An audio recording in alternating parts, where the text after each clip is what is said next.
TDAH. É um transtorno neurocomportamental que aparece mais comumente nas crianças e adolescentes. Algo que afeta muito o desenvolvimento das nossas crianças e que precisa efetivamente ser cuidado. Contudo, segundo a Associação Brasileira de Psiquiatria, menos de 20% da população com TDAH é cuidada aqui em nosso país. É uma pena.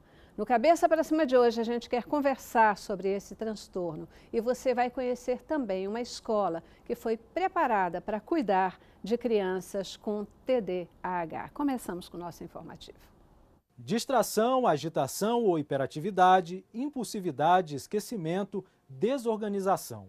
Esses são alguns sintomas de um transtorno neurobiológico de causas genéticas que aparece na infância e frequentemente acompanha o indivíduo por toda a sua vida. É o transtorno de déficit de atenção e hiperatividade, o TDAH. A síndrome é mais comum em crianças e adolescentes. Estima-se que ela ocorra entre 3% e 5% das crianças em várias regiões diferentes do mundo em que o problema foi registrado. No Brasil, o diagnóstico do transtorno é muito carente. Especialistas acreditam que menos de 20% das pessoas com um transtorno de déficit de atenção e hiperatividade são tratadas corretamente no país. O TDAH não é uma doença, mas pode ser tratado com o objetivo de aliviar os sintomas e melhorar muito a qualidade de vida de seu portador. Pois é, né? Viu aí, ó, não é uma doença, né, mas atrapalha e precisa ser cuidada. Hoje a gente vai conversar e você vai entender tudo sobre o TDAH, o chamado transtorno do déficit de atenção e hiperatividade. Para falar sobre o tema, gente, tem um time muito especial aqui comigo hoje. Tenho o prazer de receber o Cristiano Luiz, ele que é psicólogo, especialista em neuropsicologia. Muitíssimo obrigada por estar aqui com a gente. Obrigado, te agradeço também, Celeste. Um prazer estar aqui na Rede Boas Novas. Isso aí, né? Muitas vezes o pessoal fala, né, o tempo todo, TDAH, não sabe nem do que está falando, né? Já virou a sigla, Sim. Que toma aí a linha de frente.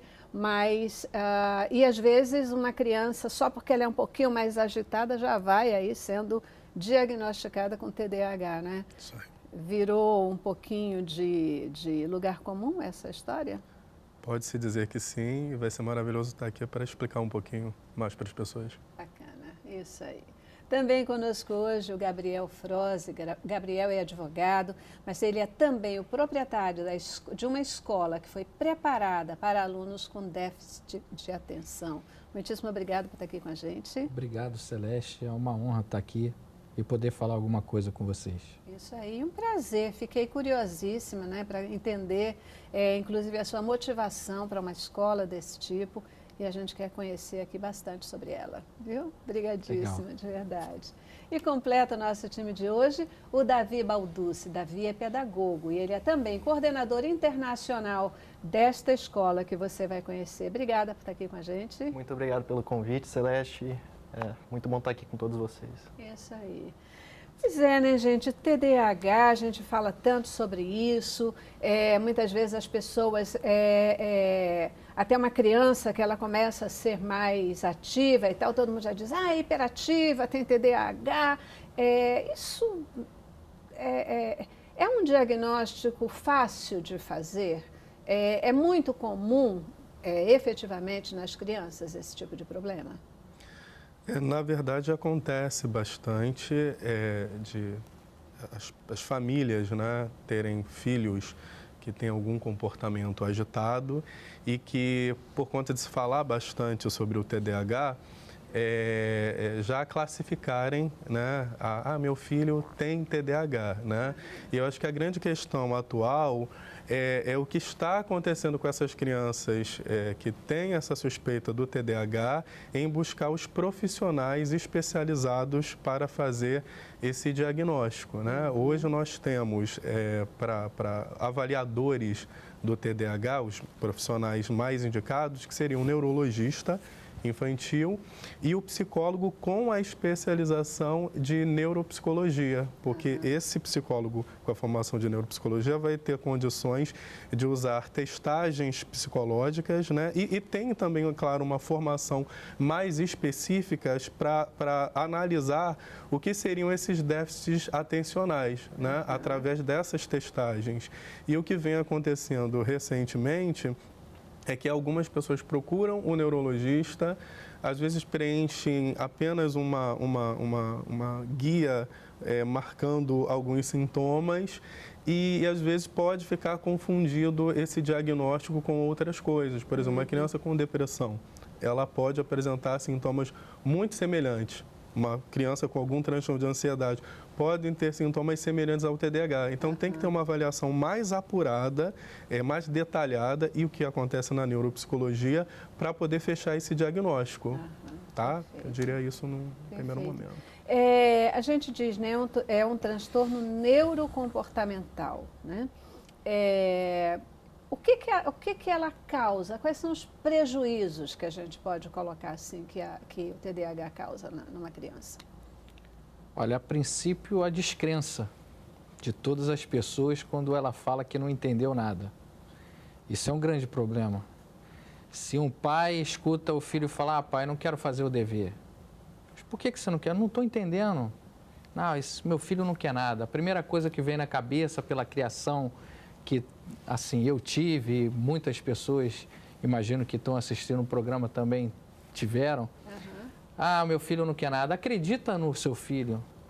Verifica se o que ele está falando é verdade ou não. Isso é muito importante. Acreditar, verificar, levar um psicólogo, conversar para poder ver o que está acontecendo.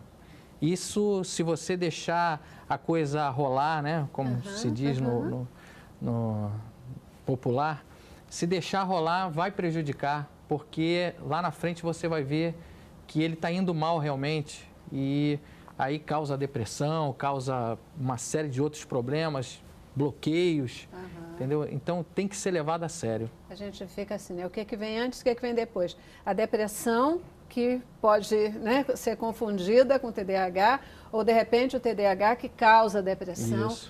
Você disse assim, o tipo de criação que eu tive, me permita perguntar, você tem TDAH?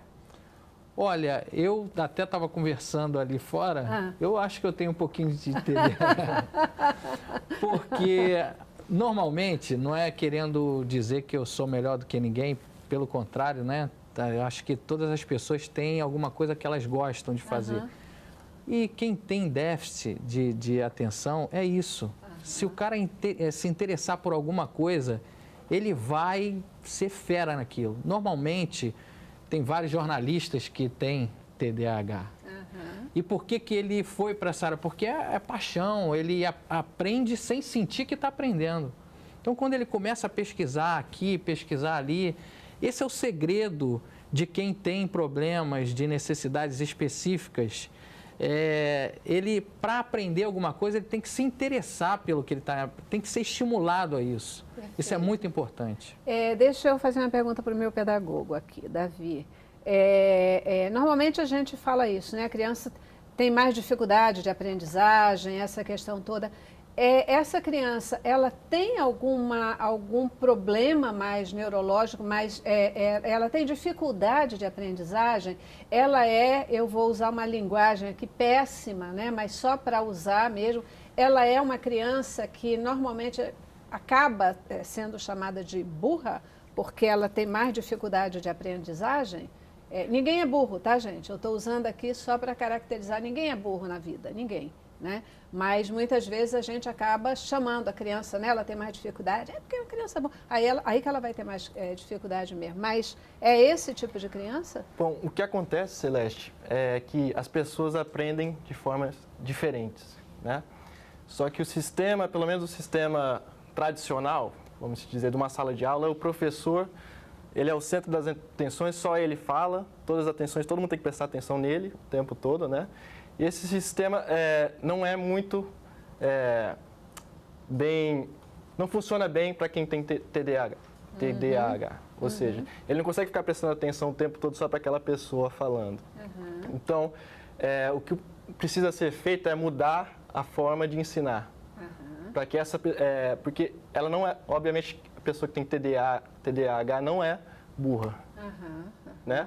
Ela só vai aprender de uma forma diferente, que tem que ser, como o Gabriel falou, tem que ser constantemente estimulada. Tem que ser uma aula que o professor não esteja o tempo todo falando.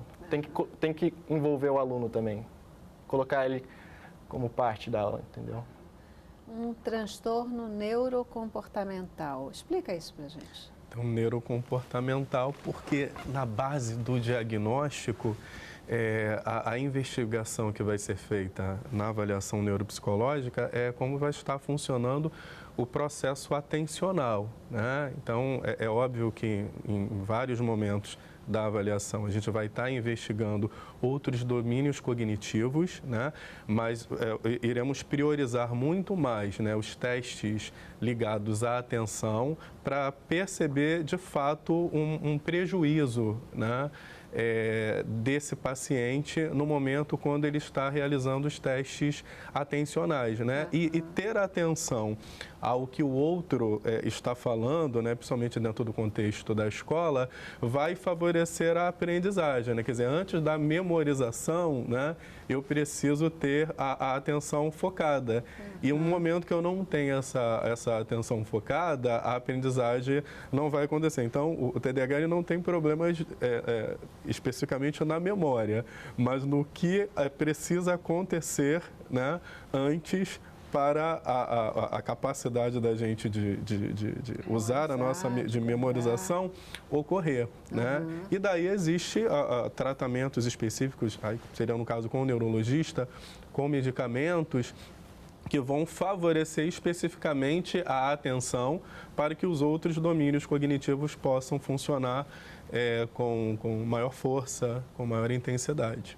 A gente sempre fala, né, o TDAH, então o déficit de atenção e também a questão da hiperatividade. Essas duas coisas estão ligadas, uma criança que tem esse tipo de transtorno, na verdade essas coisas estão juntas, ela é ao mesmo tempo hiperativa e desatenta, ela é desatenta porque é hiperativa, tem uma relação disso? O DSM-4, né, que é a bíblia dos neurologistas e dos psiquiatras, inicialmente no 4 citava, né, os 3 tipos de TDAH, né, que seria o TDAH do tipo hiperativo, onde vai existir um predomínio de sintomas de hiperatividade, tá? Depois o TDAH do tipo desatento, onde vai ter apenas o predomínio de sintomas de desatenção, e o TDAH do tipo combinado, né, onde dos 18 sintomas classificados, né, ele vai apresentar 6 ou mais sintomas de hiperatividade e também 6 ou mais sintomas de desatenção, né? E aí aquele aluno, de fato, problema, né? Que os professores ficam realmente uma situação difícil na escola. Caramba, né? Olha só, o aluno, né, requer mais atenção do professor, etc. E aí, de repente, vocês pensam numa escola, preparam uma escola para receber esse tipo de aluno, né? Como é que é essa história toda? Mas eu preciso para o intervalo agora, vou dar minha primeira paradinha. E antes de conhecer aí, falar sobre a escola, eu queria também entender esses sintomas.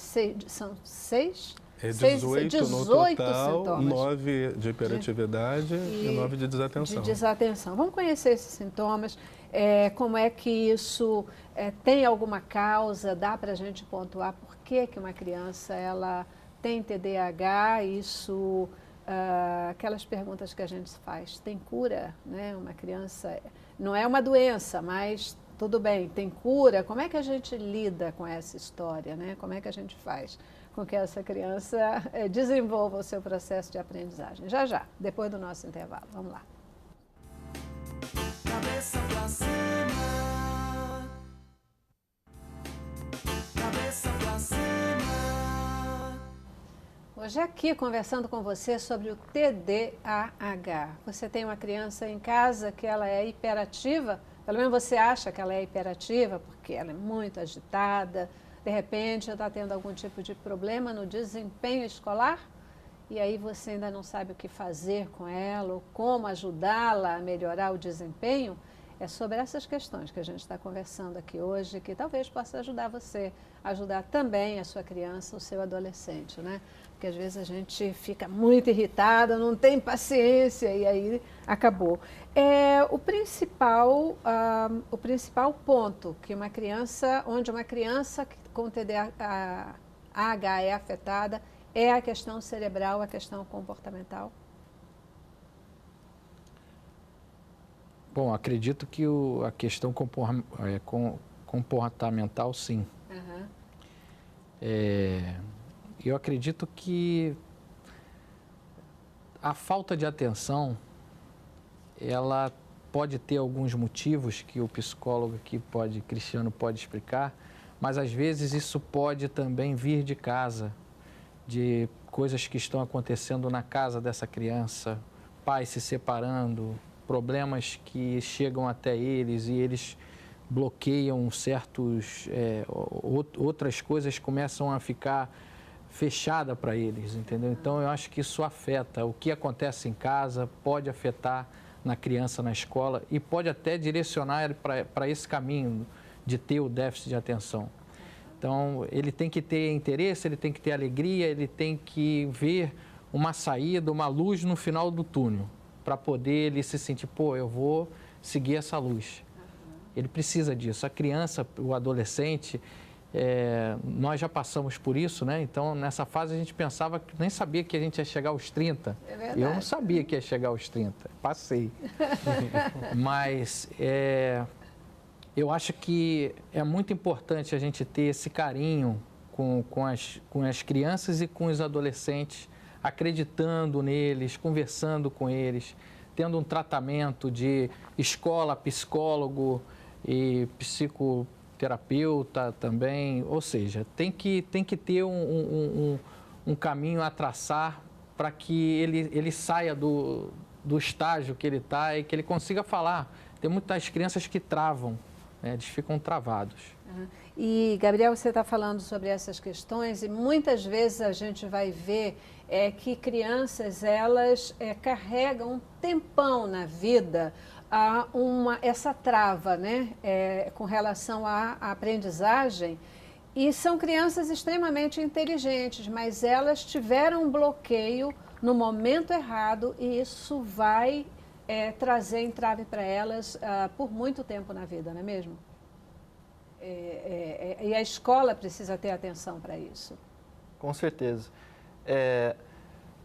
Uma das funções da escola é exatamente identificar esses bloqueios e, de certa forma, destruir essas barreiras que a própria criança muitas vezes constrói, né? Com base na própria experiência que ela teve, experiências negativas que às vezes traumatizam ela, né?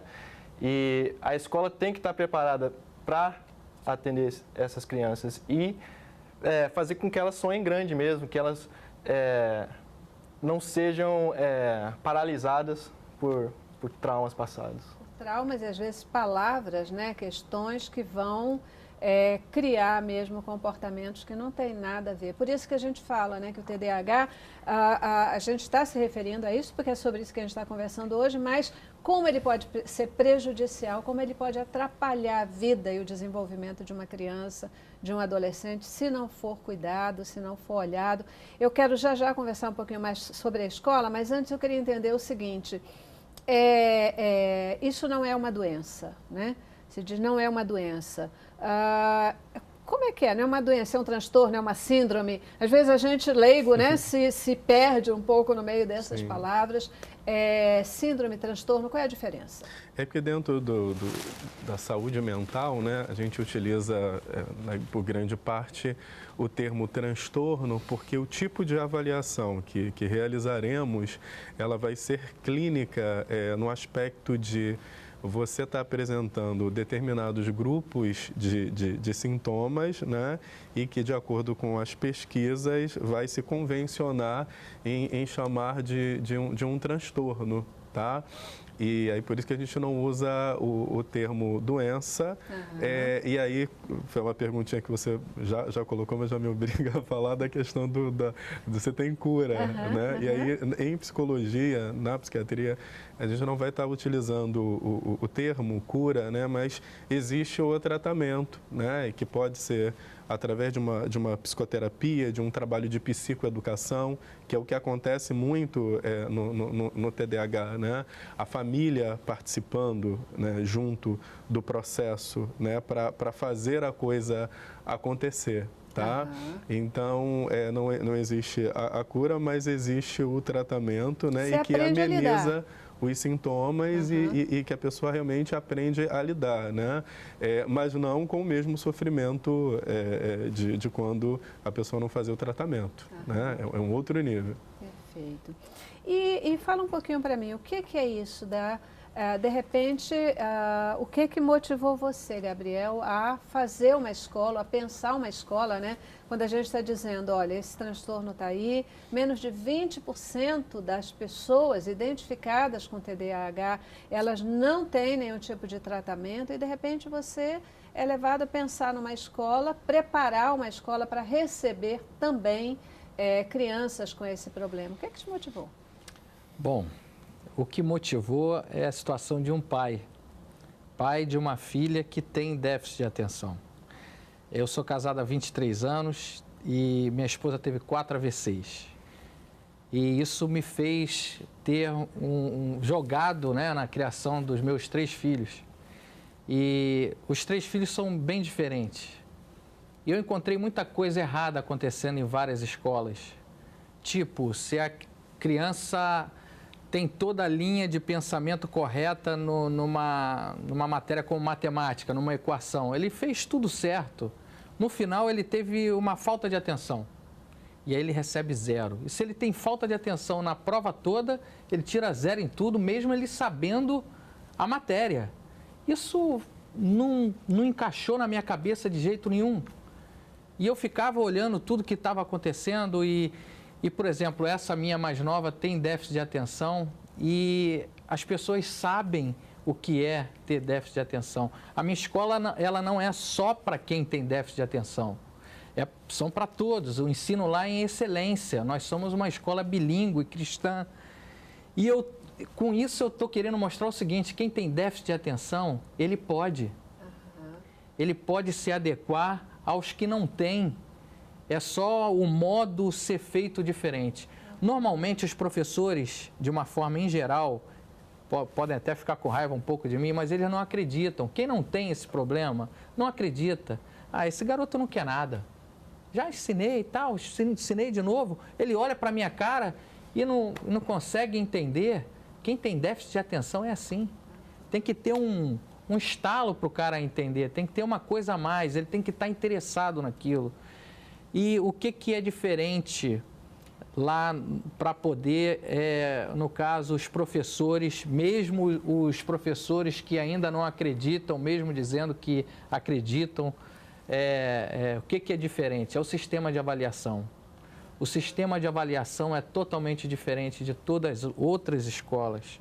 Por exemplo, se o aluno vem para a sala de aula, se ele faz os deveres de casa, mesmo que ele erre, se ele demonstrou que quis fazer, olha, eu fiz, mas está tudo errado.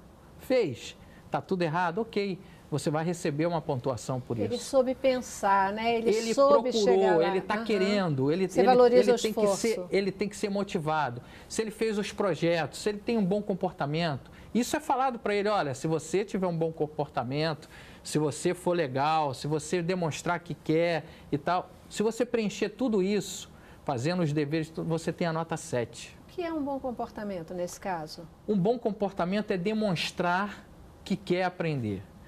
E isso também depende muito do professor.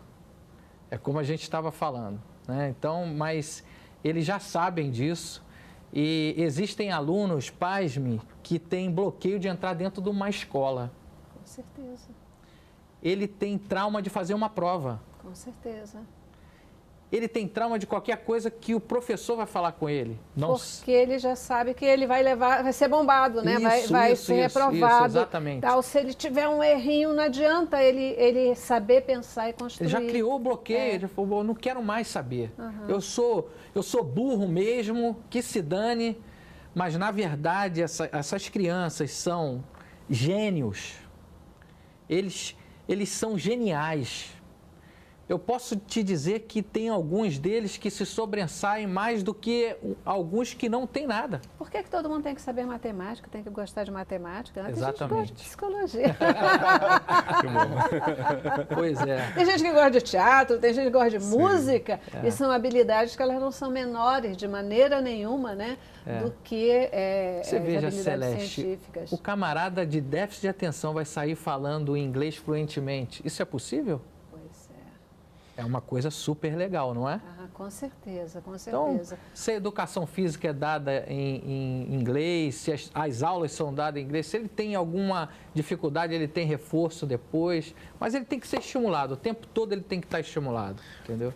Uma coisa que a gente aborda muito, tanto na avaliação e depois no acompanhamento da pessoa com o TDAH, eu falei muito da questão da família, tá entrando junto no tratamento para conseguir o êxito, é o fato, às vezes, dessas expectativas que os pais têm em que os seus filhos atuem em determinadas áreas, onde talvez a questão atencional se faça muito necessária e, de repente, aquele adolescente, aquele jovem, ele vai seguir uma determinada carreira onde esta função específica da atenção não seja tão importante assim.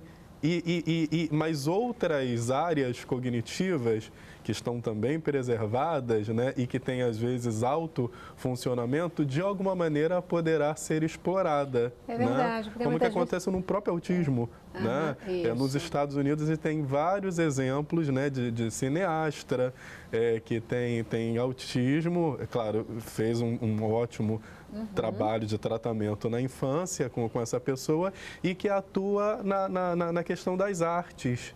E com uma excelência muito maior do que, de repente, uma outra pessoa que não tem o autismo. E no TDAH também é a mesma coisa, né? Quer dizer, existe esse lado das inteligências múltiplas e que, às vezes, no momento escolar, não se valoriza muito. Porque quando a gente pensa em disciplina, quais são as obrigatórias? Quais são as mais importantes? Português e matemática, né?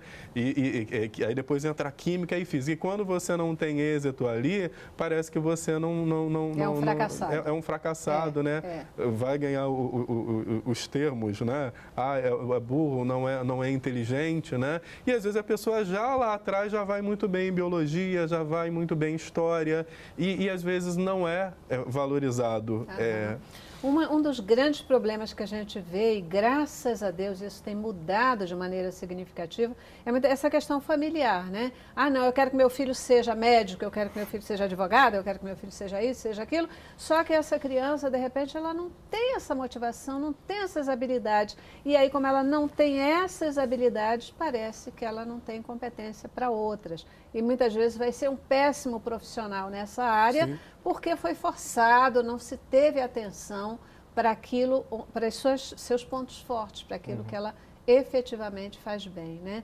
É muito bacana a gente falar sobre isso, porque as pessoas são diferentes, cada uma é diferente da outra e precisa ser olhada na sua individualidade, né? Efetivamente na sua individualidade. Eu já preciso ir para o intervalo de novo, paro e a gente volta. Eu quero entender onde que a língua, falar um segundo idioma, pode ajudar e fazer diferença, por exemplo, para crianças com TDAH, né? E essa escola, qual é o nome da sua escola? Recreio Christian School. Recreio Christian School. A Recreio Christian School, que tipo de metodologia? Vocês têm professores que são especializados? Eles têm uma formação diferenciada ou não para poder ter foco nessas crianças? Como é que isso acontece? Tá bom? Vamos para o intervalo. Cabeça pra cima, cabeça pra cima. Hoje aqui conversando com você sobre TDAH, transtorno do déficit de atenção e da hiperatividade, né? E a gente fala sobre esses transtornos para poder também chamar a atenção para a importância das diferenças, né? Uma pessoa que é diferente, ela não é necessariamente para ser deixada de lado. E a gente tem que olhar e tratar todas as diferenças, né? É super importante que a gente possa ter atenção a isso e dar o direito às pessoas de serem diferentes. Já pensou o que seria do azul se todos fossem amarelos, né? Ia ser complicado. Lembra dessa historinha? A gente tem que olhar para todas as cores, para todas as diferenças e cuidar de cada uma delas. Antes de entrar aí no método da sua escola, eu queria entender o seguinte. Primeiro, dá uma passada aí rápida. O que são esses 18 sintomas, né? Uma criança que tem TDAH, quais são normalmente os comportamentos? O que ela apresenta? Então, como eu te falei, né, tem o grupo, hoje no DSM-5, né, o grupo de 9 sintomas de desatenção. E é importante que tem uma escala chamada SNAP, você pode até conseguir ela procurando na internet, que cita alguns desses sintomas, né? Eu vou dar um exemplo de um, né? A pessoa está lendo um livro sobre a história do Brasil e o pensamento dela está em outro, está no jogo do videogame. É óbvio que o adolescente, a criança, ela tem uma tendência assim a flutuar, tá? Mas o que vai acontecer quando você marca o SNAP, né, que se praticar os sintomas, né? É a classificação, né, entre muito e bastante, né? Ou seja, isso acontece, mas de uma forma muito intensa e que traz prejuízo para a vida do adolescente, né? E daquela criança. Então, em algum momento, por exemplo, até estar aqui no programa, pode ser que em algum momento a gente flutua um pouquinho, né? Mas tem algo interno dentro da gente, que é essa capacidade da metacognição, que fala assim, opa, vamos ficar atento agora, vamos prestar atenção, que se eu não lembrar do que ela fala, eu vou ficar aqui sem entender. Então, esse movimento existe naquela pessoa que não tem o TDAH. E a que tem o TDAH, vai ser tão intenso o que acontece dentro dela, aí vamos falar do sintoma de hiperatividade, né? Tá no meio da sala de aula e tá mexendo, sacudindo a perna, ou tá numa sensação de dizer que a pessoa tá a 1000 por hora, né? Quer dizer, naquele momento tem que sentar, né, e tem que prestar atenção.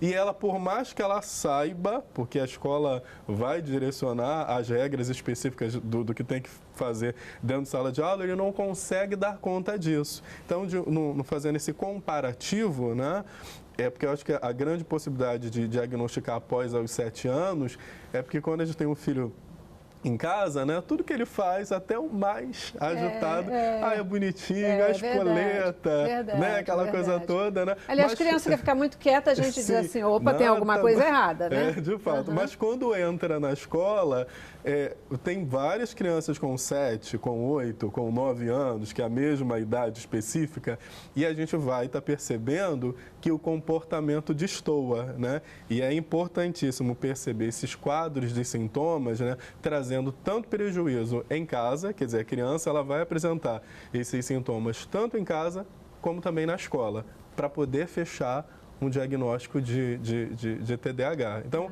todas aquelas condutas específicas que, quando a gente vai comparar uma criança com outras de um grupo, são sintomas característicos do TDAH, mas tem que ter essa ordem do bastante, do exagerado, e que vai trazer prejuízo. Quer dizer, vai tirar notas baixas, né? Vai muito para a secretaria, porque o comportamento está destoando demais. Normalmente, uma criança com TDAH, ela tem dificuldade de terminar uma tarefa? Sim. Frequentemente não copia porque está fazendo outras coisas. Quer dizer, quanto às outras, mesmo sendo crianças, mesmo tendo as suas necessidades, vão conseguir, mesmo no finalzinho, copiar, mais agitada, com TDAH, de repente vai ter muito essa questão de não conseguir dar conta de copiar. Copia, depois não tem como estudar, etc. E vem as consequências dessa questão toda. Ainda uma para você. O que causa o TDAH? Tem alguns estudos, né, de neuroimagem que vão direcionar muito, né, a região que a gente chama, essa região aqui da frente, né, do córtex pré-frontal, que existe nessa região do córtex pré-frontal, esse direcionamento do que a gente chama de funções executivas, que é a habilidade do ser humano em planejar, organizar e executar tarefa, né? Falando até de bastidores, né? E até te elogiando, eu vejo como isso funciona muito bem dentro de você. Ou seja, você muito atenta, você tem as suas fichas, você, quando entra no ar, você está fazendo as perguntas de forma correta, o diretor falando, olha, faz assim, faz assado. Então, a gente percebe que tem esse bom funcionamento dessa região do pré-frontal em algumas pessoas, né? E em outras, elas terão que fazer um esforço muito grande, né? A gente estava conversando até no bastidores, teve uma pessoa que estava falando, não, conheço uma pessoa que tem a tendência de perder o celular, né? Assim, o cuidado que a gente vai dar para uma pessoa com TDAH, né? Vai num determinado lugar, crie o hábito de colocar a sua mochila no seu colo, né? Não coloque a sua mochila no canto esquerdo nem direito, porque corre o risco de ir embora. De você ir embora. E deixa lá. Bicicleta, né? Acontece muito com o TDAH. Vai num lugar e esquece que foi de bicicleta, vai de bicicleta e volta a pé. Caramba. E até o carro. Caramba. E depois isso não lembra qual shopping deixou o carro. Fala assim, fui assaltado, né? O TDAH adulto acontece bastante isso. Caramba, aí você deixa lá numa vaga, depois não sabe onde deixou o carro. A vaga, e qual lugar da vaga é um problema. Enquanto é muito fácil para algumas pessoas, questão do extremo que a gente estava falando, é super difícil para outros. Como é que a escola lida com isso? E na escola de vocês, na Recreio Christian School, vocês têm, os professores, eles são especializados, vocês buscam capacitar esses professores para lidar com essas crianças? Olha, antes que o Davi fale, eu quero só falar uma coisa, por exemplo, que vai acontecer nesse semestre, com relação a colocar os alunos em êxtase, querendo participar. A nossa escola vai fazer uma simulação da ONU. E essa simulação que vai acontecer, vão acontecer em todas as turmas, os professores todos estão interligados a isso. O consultor da ONU foi lá fazer palestra na nossa escola, falar sobre o que vai ser feito, como é feito, os países. E o tema é a erradicação da pobreza mundial. Então, os alunos vão estar falando em inglês, apresentando as propostas de terno, tudo, e as meninas também, todas arrumadinhas executivos e tal. Ali. Exatamente. E tal. A visão que é passada, e a visão que foi passada, antes que ele vai falar também, mas é de estimular o tempo todo fazer coisas diferentes que em outros locais não tem. Poxa, eu estou participando de uma simulação da ONU aqui dentro. É verdade isso? É verdade. Entendeu? Então, isso faz com que a criança se sinta importante. Eu posso até não saber muito de alguma matéria, de matemática, mas eu vou falar. Eu vou apresentar, vou estudar isso aqui. Porque, olha, uma coisa é certa, com déficit de atenção ou sem déficit de atenção, todo mundo gosta de ver série. Com certeza. Não sei se você gosta de ver série. Gosto, com então, certeza. Às vezes você perde uma noite vendo uma série. Várias vezes. Você acha que quem tem déficit de atenção também não perde? Ele tem que escolher a série que ele quer ver. Eu quero ver essa série. E o cara vai saber tudo daquilo ali. Se tiver que aprender japonês, tudo que tem naquela série ele vai falar. Então, ele tem que ser estimulado. Eles têm esse preparo de estimular o aluno, entendeu? Eles têm essa liberdade. Pode falar, Davi. Eu acho bárbaro, né? Foco no interesse, naquilo que pode alavancar essa criança, né? E aí, como é que é a pedagogia? Você comentou do preparo. Bom, Celeste, é um grande trabalho em equipe, na verdade. É a equipe pedagógica, psicólogo, a família. Cada caso é um caso e a escola tem que estar preparada para atender cada um desses casos específicos, né? Então, o que acontece é que o professor sabe, esse aluno tem esse problema específico, você tem que estar atento para o que vai acontecer em sala de aula, provavelmente, você tem que estar preparado para responder a essa situação específica. Então, é um grande trabalho em equipe que envolve família, como eu falei, e toda a equipe. Mas quando vocês dizem assim, né, e vocês dão destaque para isso, é uma escola preparada para receber pessoas com déficit de atenção. Os professores, eles são estimulados a ter atenção para isso? Existe alguma metodologia de testagem se a criança realmente tem TDAH ou não? Ou é uma metodologia mais generalizada? O que a gente quer passar, e até quer passar para vocês aqui que estão assistindo, é que, como o Davi disse, é um sistema individualizado. O aluno é visto como um indivíduo, ele é avaliado como um todo. Então, essa avaliação que eu estou dizendo, ela é uma avaliação, vamos supor, o cara não conseguiu fazer o dever de casa. Por que ele não conseguiu fazer o dever de casa se ele sabe que ele ganha ponto com aquilo? Está tendo dificuldade com aquilo lá, eu vou dar 0 no cara. Não, não é também dizer que lá é uma liberalidade, todo mundo faz o que quer, não é isso. É uma visão individualizada. O que está acontecendo? Então, a gente tem que ter, sim, uma parceria com a família, tem que chamar a família. Se eles ainda não identificaram algo de errado no aluno, então a gente procura o psicólogo, no caso a família vai procurar o psicólogo, e a gente faz um trabalho em conjunto.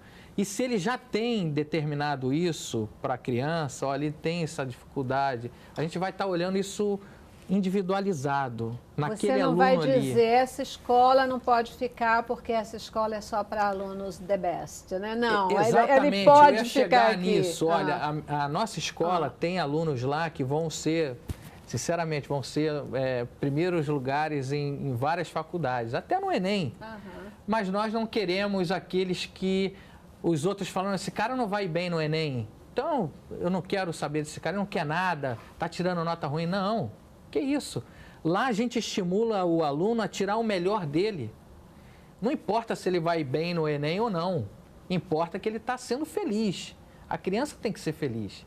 Uma criança que tira a nota ruim, ela não é feliz. Aí você vai perguntar, então você está dando nota boa para ele? Não. Eu estou estimulando, através dos profissionais que estão lá com essa mesma visão, estimulando eles a estimularem esses alunos a eles procurar o crescimento. E se ele não tiver nota boa numa determinada disciplina, ele vai ter em outra, e isso vai fazer o conjunto, né? Vai trazê-lo para um ponto bacana. Outro ponto importante também é que a gente oferece várias oficinas eletivas, que se o aluno se interessa, por exemplo, trabalhar na equipe criativa da oficina, tem uma oficina criativa mesmo da escola. Se ele se interessa em trabalhar com imagem, com vídeo, ele pode participar dessa oficina, que é algo que é do interesse dele também. Tem cinema. Tem também, eles vão preparar um curta-metragem até o final do ano. E eles é que estão fazendo isso. Ou seja, as propagandas da escola em Facebook, tudo é comandado pelos alunos. Então, eles criam as coisas, eles têm essa responsabilidade. Não é uma pessoa que chega e fala, olha, é desse jeito que vai ser. Não, a gente estimula a essas crianças a crescerem. Porque o que é o ensino, na verdade? Exatamente isso. O ensino é você ensinar o cara a crescer. Ensinar a caminhar, né? É fazer com que ele consiga tirar dele e se adaptar ao mundo, etc. Eu acho que isso é efetivamente o verdadeiro ensino, a verdadeira educação, né? Vou para o intervalo, nosso último intervalo, e eu volto já já. Muita gente trata o TDAH com remédio, com medicamento. Aí vai para a vida inteira, medicamento funciona para o tratamento dessa síndrome? Vamos para o intervalo, depois ele responde, tá bom? Vamos lá. Cabeça pra cima. Cabeça pra cima. Isso aí, né? Como sempre, a gente nunca tem condição de esgotar nenhum assunto, nem a gente tem a pretensão de fazer isso, a gente quer provocar você, né? Provocar você para perceber situações, perceber possíveis problemas, às vezes aí com seus filhos, né? Com seus netos, com seus amigos, e a partir disso, do que a gente percebe, a gente ter um movimento, ter uma mobilidade de solução, porque na vida o que é mais importante não é o que de fato acontece com a gente, mas o que a gente faz com aquilo que acontece com a gente. O que você está fazendo? Você está se deixando paralisar? Deixa não, sabe? Você vai, enfrenta, entende o problema e busca a solução. E aí a vida vai ficar sempre melhor. E isso é uma visão otimista, não é uma visão boba, não é uma visão, é uma visão otimista que todos nós precisamos ter. Não é mesmo? Isso aí? E aí, remédio? TDAH se trata com remédio? Aí começa a tomar remédio, tem que tomar por toda a vida? Sim, se trata com remédio, mas é importante estar aqui no programa para alertar, na verdade, as pessoas, né, que se deve tratar com medicação, né, quem vai prescrever vai ser um neurologista, mas é importante salientar que é relevante passar por uma bateria de avaliação neuropsicológica com um profissional experiente, com um neurologista que, de fato, acredite nessa questão multidisciplinar, né? Para que, de fato, a pessoa que vai receber o medicamento para desatenção necessite do medicamento, né? E não, talvez, o que a gente observa por aí, né? Um modismo e às vezes, o profissional entrando com medicação e aí não vai funcionar, né? Eu dei o exemplo tem os sintomas específicos na depressão infantil que são semelhantes, né? Então, de repente, a gente vai estar entrando com Ritalina, por exemplo, ou outros medicamentos, para o TDAH e, na verdade, o que a criança está precisando talvez seja de um acompanhamento psicológico e medicamentoso para a depressão. Então, o bacana acho que é isso, ter esse cuidado, né, específico na avaliação. E uma vez avaliado, está tendo prejuízo, vamos entrar com a medicação. Porque o que a gente quer não é paralisar essa criança, a gente quer impulsioná-la, né? Sim, Você dá o remédio para dar uma equilibrada. Sim. E os outros mecanismos de desenvolvimento, de atenção pontual para ela, que é muito ruim. E poder fazer com que ela progrida e vá em frente. Olha só, tem uma pergunta de telespectador, o pessoal está querendo saber o seguinte: o fato de vocês terem um ensino mais individualizado, isso torna a escola mais cara? Olha, depende, né? Às vezes as pessoas acham que gastar muito com o filho é um problema que gera, assim, não é prioridade na família. Depende da prioridade do pai e da mãe, né?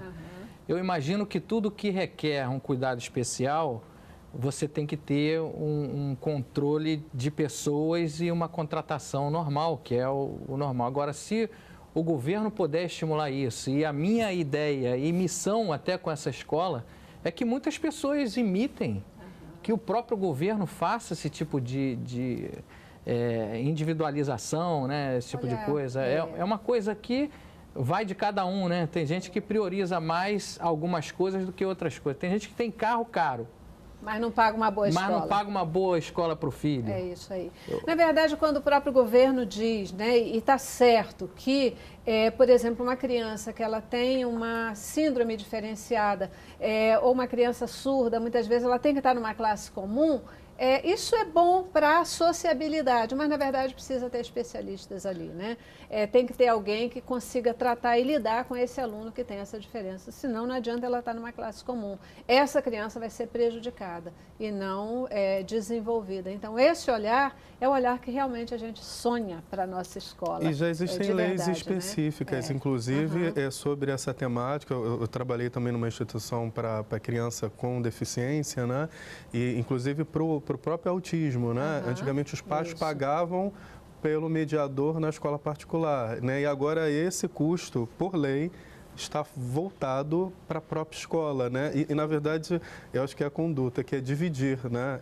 Nas mensalidades, para que todos, de alguma maneira, venham custear e não colocar o fardo pesado em cima de uma família que já gasta para caramba, e o constrangimento também. Então, até parabenizar, né, eles até com certeza, por ter essa visão, essa iniciativa, né, do dividir, né? Isso aí, gente. Muito bom poder conversar com vocês. A gente está terminando o nosso programa. Eu sei que você tem uma mensagem especial para o pessoal. Por favor. Queria dizer o seguinte. Olha, a nossa escola, Recreio Christian School, ela tem alunos espetaculares. Não só com déficit de atenção e com dislexia, mas 20% dos nossos alunos são com essas necessidades específicas. Mas eu quero dizer para você, pai, você, mãe, que tem o seu filho que está dizendo para você alguma coisa que você pensa que é malandragem, que é alguma coisa assim meio que você está achando que ele está mentindo, dê valor ao que ele está falando. Acredita no seu filho, trata ele, Vai lá no psicólogo, vai lá cuidar dele, porque isso vale a pena. O seu filho vai ser um gênio, o seu filho vai ser um cara espetacular na vida. Depende de você também. Claro, vamos pedir a Deus, mas depende de você. Tá legal? A família pode fazer toda a diferença, Pode. né? E a gente precisa ouvir, precisa ter olhos e ouvidos para dar atenção aos sinais que as nossas crianças sempre dão, né? Sempre dão de verdade. Gente, o programa acabou, né? Não tenho mais tempo. Só tenho que agradecer a presença e participação de vocês aqui, tá bom? Agradecer a você também que está em casa e participou conosco. Você já sabe que a gente sempre termina o programa com boa música e hoje a Gláucia Lourenço é que canta pra gente.